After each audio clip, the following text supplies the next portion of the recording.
In this video from IT Free Training, I will look at the two basic types of encryption that are used in computing. I will also look at how these two types of encryption can be used together in order to improve performance and security. These fundamentals will help you deploy encryption later on and improve your understanding of how certificates work.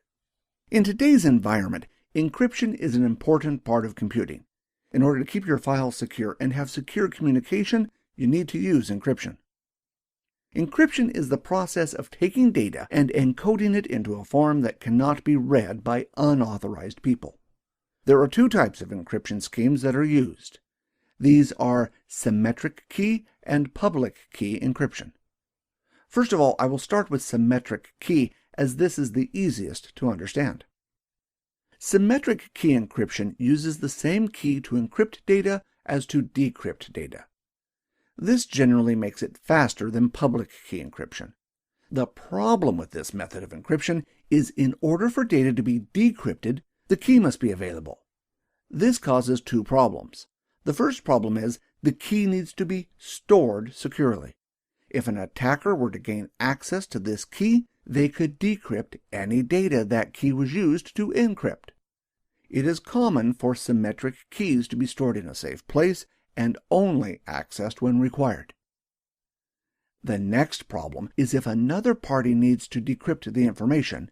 In order for this to occur, a secure channel needs to be used to transfer the key. For example, a common practice is for the key to be transferred using the telephone. Public key encryption uses two keys, a public and private key. To illustrate, imagine that two people want to communicate with each other. In between them is a third party that is trying to eavesdrop on their conversation.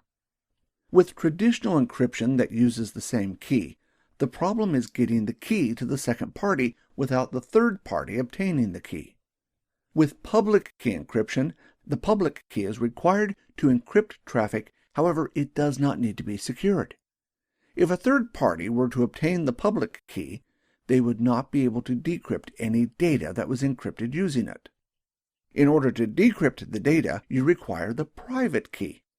The private key needs to be stored securely, but the advantage is the encryption can occur without the private key. This means the private key never needs to be transferred, and thus there is no chance that it can be intercepted by the third party.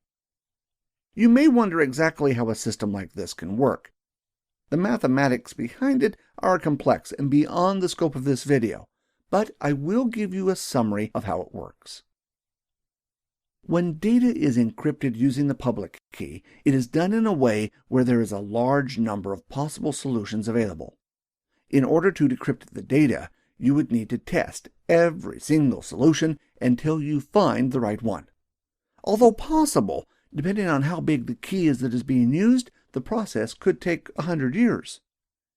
If you have the private key adds enough information to the puzzle so that there is only one solution.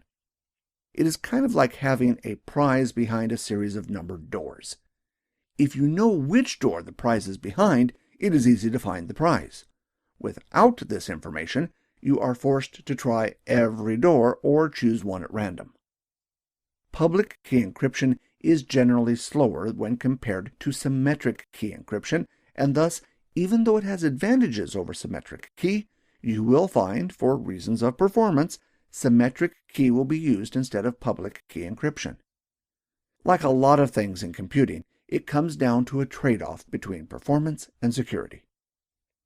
In order to get a good mix of performance and security, it is possible to combine public key encryption with symmetric key encryption. In some cases, public key encryption is used to exchange keys and symmetric key used to encrypt the data. The principle is that a strong algorithm with a large key should be used to encrypt the key.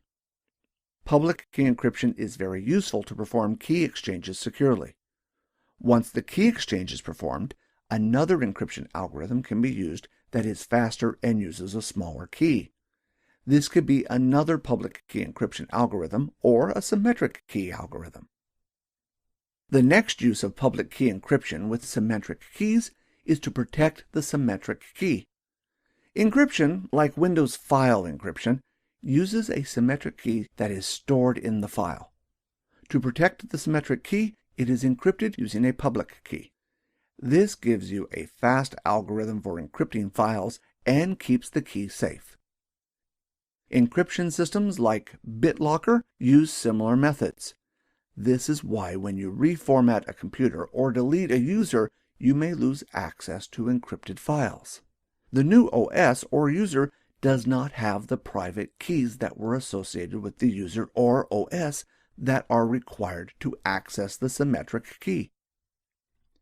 For these reasons, symmetric key encryption is often used when performance is required. Public key encryption is used when you do not want to have decryption occur without the private key. You will find that some systems combine the two to give multiple users access.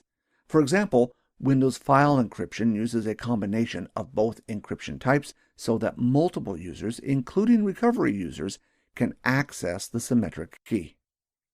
When multiple users require access, the symmetric key is simply encrypted multiple times with each of the public keys required.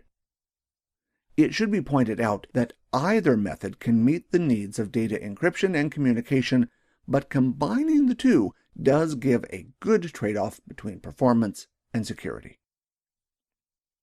Thanks for watching this video from IT Free Training. For the latest videos, please feel free to subscribe. Thanks, and see you next time.